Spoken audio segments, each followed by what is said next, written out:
Here we are with the man, the myth, the legend, Peter Kohler from Dark Timber Knives. Peter, where are you from? Where's your knife making base? I live in Golden, Colorado, and I'm a bladesmith who also owns a mid-tech production knife company. What is the name of your mid-tech company? So it's Dark Timber Knives. I'm Dark Timber Custom Knives, and those are just Dark Timber Knives. Who do you do mid-techs for? Are you allowed to say? No, it's for me.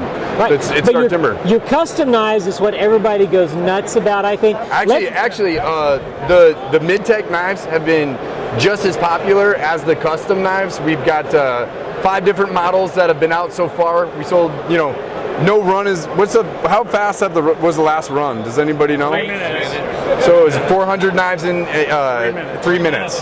That's distinctive. Now, tell me about, for your customs, the process you do, getting the wood, making the wood, the steel. Tell me how much I don't of it make the wood, yourself. God does. Okay. But so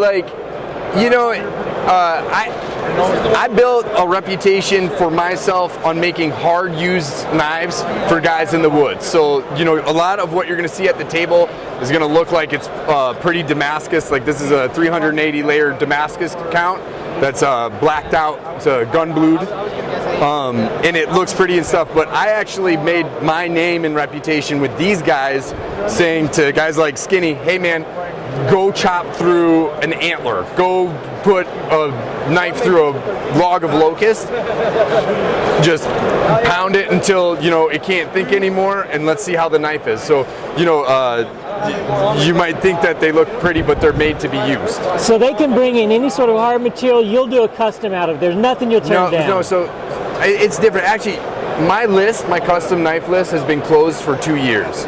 So it's hard to get a custom knife from me, and I don't take orders. If the guys who are on my list now that I'm making knives for, before that list closed, I'll say to them, what do you want to do with your knife? How big do you want that knife to be? And what are my spending parameters on how much time I can take to make the knife? I might ask them, do you like dark woods? Do you like blonde woods? Do you like, synthetic materials? But I don't give them really a choice in it besides to say, this is what I'm building right now for you. And because I believe that I can make someone a better knife than they can think of in their head. So it's like asking a doctor, hey, can you go into my left ventricle? And you might not need your left ventricle gone into. So now, be honest with us. Is there a length of knife that is too long? A lot of guys are my size. Is that even possible? Well, so one of the things that I promote is large knife use in the mountains. So I think there is too long for if I'm going to go out in the mountains and I'm going to have a large knife and a smaller knife, I really want 11 to 12 inches in my larger knife for camping, and then I want to have a smaller knife anywhere between 3 and 6 inches to do my fine use. I mean, it depends on the job. Too long is relative to the work that needs to be done. All right. Yeah. One of the things that's unique about you, I went out at the very front of the line the first day. The guys that have been up since 5 a.m., 6 a.m. to get first in the line. Yeah. Half of them were your followers. And I'm going to pan around because this is the community that Peter has at the Dark Timber. They're all over here. So tell us about your community and how that all evolved. So the group is called the Dark Timber Brotherhood. And so it's not, these guys are much closer than you might think. The Brotherhood is a group right now of about 14,000 people, but there's a core group of guys that camp together, that share outdoors philosophy, political philosophy, spiritual philosophy, and it's earlier you said your fans, and I'm like, hey man, I don't even have a single fan. I've got people that are like-minded that I've helped to connect, and now that they're connected, they're much bigger than I am. So the group is right now based on philanthropy and service.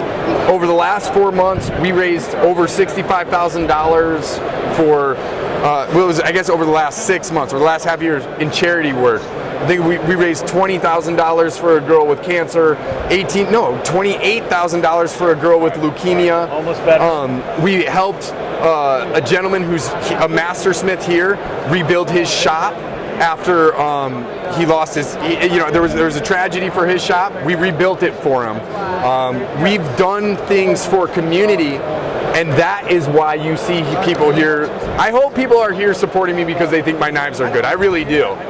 But people also support me because I've given them an avenue to do good works, and it's not religion based, and it's not politics based, but it is philosophy based. So I don't see I know all of these. Well, I don't know actually you guys as well, but these two. But I will, and I just would never call someone who I call a brother a fan, because that's not what it is. Now, if I were to become a brother, do I need to know a special handshake or get a special tattoo? How does that work? Yeah, you have to have my symbol tattooed on your forehead. Oh, wow. Let's go, man. Let's go. Here's the thing. On Facebook, it's a closed group. All you have to do is have a real profile with pictures that aren't like kitties or clowns or Pakistani Damascus. And you have to answer our questions and be willing to follow our rules. We don't take negativity. We don't take trolling.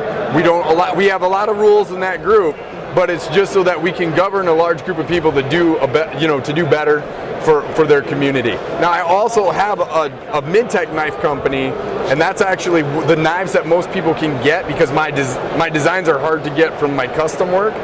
But does anybody have a mid-tech knife with them right now that's standing right here? Can I see it? That's okay. I tell you what, show us one of your customs and describe it to us and the processes that it takes to make a custom. Is this a mid-tech? So this is a mid-tech knife. All right, I'm going to pan to the mid-tech, and you explain it to my audience. So basically what I wanted to do with my mid-tech knives, and these are not like, these aren't sister blades. This was designed many years before this was made. And here you have so this is the 1911 Elite.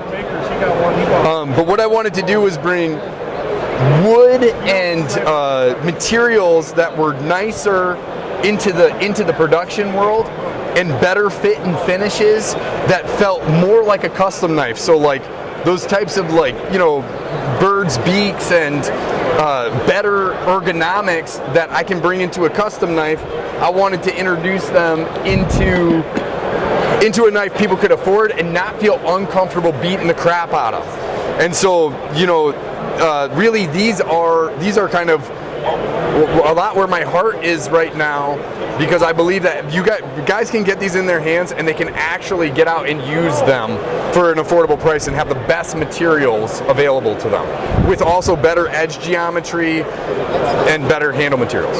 All right. Now, your customs you do all yourself. How many people do you employ to help you put out the mid-techs? I don't know, maybe like 10 guys. So there's a factory in Michigan called Metallina Synergy. It's an aerospace company. They make aerospace parts, plane parts, stuff like that. They're not knife makers, but the owner of the company gave me an opportunity to make my knives there through them. And so basically I've gone there every time a run of knives come out. It's usually about 300 knives. I personally hand finish every single knife. I'm putting them together, I'm going through them, which is why there's often maybe the screw's not tight enough or aligned. It's all my fault. I'm up there sharpening them with them. And now we do have a crew of guys. It used to just be me by myself, but now we've been able to employ more people and have that grow. Hi, Zeke. Okay, let's move on to a custom. Show us one of your nice customs and tell us everything that goes into making one of these beauties. Let's do the raffle blade.